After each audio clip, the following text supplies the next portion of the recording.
on meil miniatuurne korteri koristussüsteem pluss õhupuhastajasüsteem. Et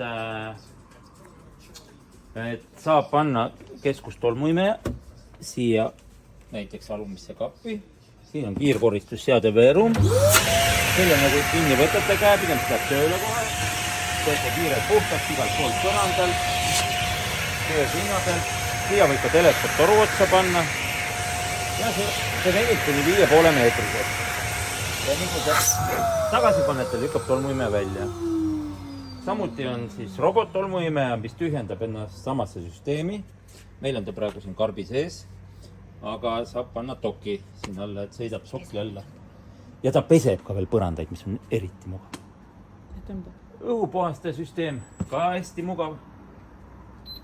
Lülitate pliidiplaadi sisse.